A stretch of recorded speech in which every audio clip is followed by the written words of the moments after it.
Hey everyone!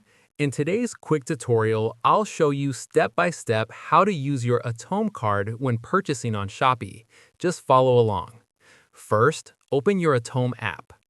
Once you're inside, tap on the Shop section.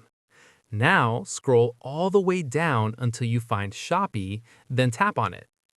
After that, browse and find the item you want to order. When you're ready, click on Buy Now. Next, go to the Payment Method section and tap on it. Scroll down and select Credit or Debit Card. Then, tap on Add New Card. Now, fill in the required details.